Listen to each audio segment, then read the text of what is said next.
hopefully I get to keep my title as a Queen of Kick-Ass.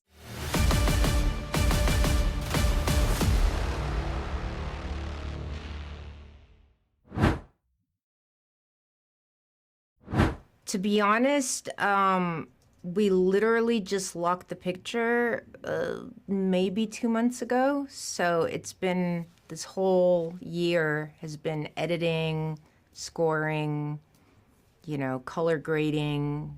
Just, it's been an amazing experience for me. You know, as an actor, normally, and it's so heartbreaking because my whole career, you know, you do a film, you put your heart and soul into it, and then other people just take over and you never see it until the premiere.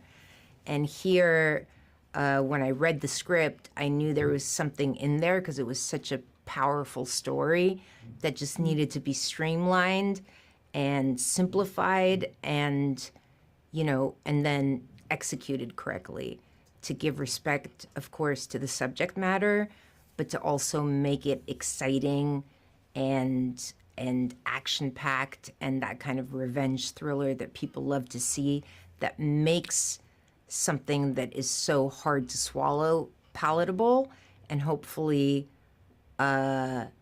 shed more light onto such a huge problem that we're going through in this country. Yeah, I guess there's one stunt in particular, but you know, we had less than a month to shoot it, and most of that was 6-day weeks and night shoots. So, and in Las Cruces, at that time of year, it's freezing. So just everybody, it was challenging for me, for the other actors, for the crew. But what was amazing was how everybody really got together and really worked their best to like make it happen. And with the stunts, you know, I've had so much experience making action films. What was great about being a producer on this was that I had a real say in how the stunt sequences were coordinated and what was actually Nikki Halstead's style.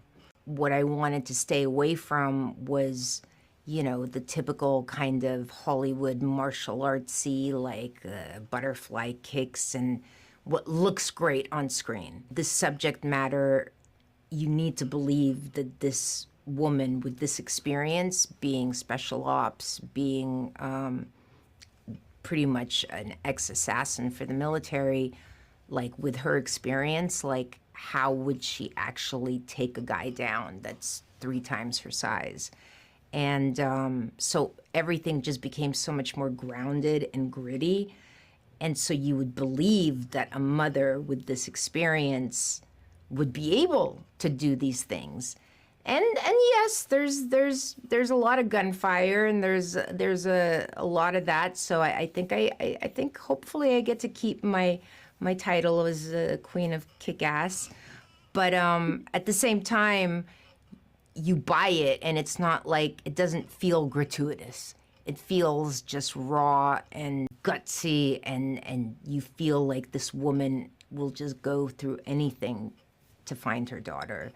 And, you know, I think that was what was important for me, was we're here as a viewer, you're just like mesmerized by the sheer will that this woman has.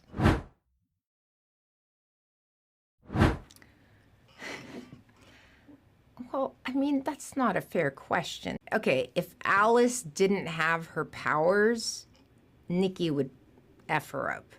Alice has the added benefit of like being a scientific experiment. She's got clones, she's got powers, she's got like a lot going for her, you know, because she's a sci-fi character, where Nikki is grounded in reality. One of my really, really good friends who's been a military advisor on films that I've done in the past where I've played a member of the military. She's a lieutenant colonel. She was one of the first women to graduate Ranger school and get her Ranger tag, and we became very close. And I really credit her as, I mean, not only is she a mentor to me and just somebody that I love more, you know, one of my closest friends, but she really helped me put the character together, because I had to understand, like, how would one in reality become that smart and that, like, how would you create a Nikki Halstead within the military? And because she's so knowledgeable, and she could actually be a Nikki Halstead in real life, you know, we were able to create the character from the ground up, so that I really had a strong foundation to build her character on, and through that to understand what her fighting style would be. I guess it would have to be Blade Runner. You know, Blade Runner is like the perfect example of a movie that bombed when it first came out and bankrupted countless investors, but then is a classic because, yeah, you know, it cost so much because someone with a real vision made it, and it really survived the test of time, and it's so beautifully shot, and it's such a all-around amazing film. You know, that's something I would have loved to watch on a big screen. I hope people really make going to see movies on the big screen a part of their life again, you know, because that sense of community, that sense of going to a theater and cheering on a character, throwing popcorn at the screen when someone's doing something stupid, you know, that really is what movies are all about. You know, you don't get that sitting at home. And even though it's more convenient to sit at home, like, movies, we need theaters, we need movies. That's such a community thing that builds core memories for kids, for families. I mean, it's so important.